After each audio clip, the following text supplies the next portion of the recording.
Bro. చెప్పండి bro ఏంటి bro, ఇప్పుడు చంద్రబాబు నాయుడు గారు వచ్చి సుమారుగా 1 ఇయర్ పైన అయిపోతుంది. ఈ 1 ఇయర్ ఆఫ్ రూలింగ్ గురించి చెప్పాలంటే ఏం చెప్తారు? టూ బ్యాడ్ బ్రో, అసలు ఏం బాగాలేదు. ఇదివరకు వచ్చిన పథకాలు కూడా సరిగ్గా రావట్లేదు, పరిపాలన బాగాలేదు, అంతా కుల రాజకీయం మత రాజకీయం అయిపోయింది. ఇదివరకు జగన్మోహన్ రెడ్డి చేసేది ఏంటంటే కులం చూడలేదు, మతం చూడలేదు, ప్రాంతం చూడలేదు, ఏమీ చూడలే. అర్హత ఉన్న ప్రతి ఒక్కరికి ఇచ్చాడు. ఇది ఇన్నాళ్ళు ఇంతవరకు పరిపాలనలో ఎవరికి రాని ఇళ్ల పట్టాలు కూడా చాలా మందికి ఊరి పరిమాణంలో మీరు చూసే ఉంటారు. ఊరు ఇక్కడ ఉంటే కొన్ని ఇల్లు కూడా పక్కన ఉంటాయి. అని జగన్మోహన్ రెడ్డి ఇచ్చిన ఇల్లు పథకాలు అందరికీ వచ్చినాయి, పెన్షన్లు అందరికీ వచ్చినాయి. మన ఆర్థిక స్తోమతను బట్టే పెన్షన్ మెల్లిగా పెంచుకుంటూ వెళ్తా అన్నాడు. ఒకేసారి అప్పులు చేసేస్తా అనలా. మీరు ఇందా నుంచి అప్పులు అంటున్నారు. వాళ్ళు చంద్రబాబు చెప్పింది 14 లక్షల కోట్లు అని చెప్పాడు అప్పు. మన రీసెంట్గా వదిలినప్పుడు 4 లక్షల కోట్లు. మరి అంత అబద్ధం చెప్పొచ్చా? 14 లక్షల కోట్లు అని జనం నమ్మి ఓటేస్తారు కదా.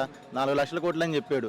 మరి వీడేం చేయకుండానే, వీడేం ఎక్కకుండానే వచ్చిన సంవత్సరంలో ఏది మొన్న అమ్మఒడి వేయక ముందానే 1,00,000 కోట్లు పెట్టాడు అప్పు.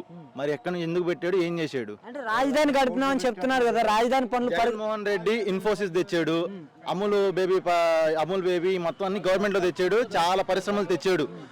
చెప్పుకోవడానికి కనపడుతున్నాయి, కళ్ళెదురు కనపడుతున్నాయి. ఈ మెడికల్ కాలేజీలు కానీ ఇవన్నీ కళ్ళెదురు కనపడుతున్నాయి. మనోడు చేసాడని చెప్పుకోవడానికి ఉంది, వీడు చేసాడని చెప్పుకోవడానికి ఒకటి కనపడతలేదు కదా.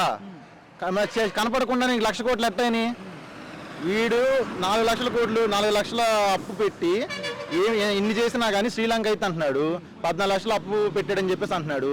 మరి వీడు ఏం పెట్టకుండానే వీడు ఇంకా ఎక్కువ ఇస్తానంటున్నాడు. మరి వీడు ఏ లెక్కన సింగపూర్ చేస్తాడు?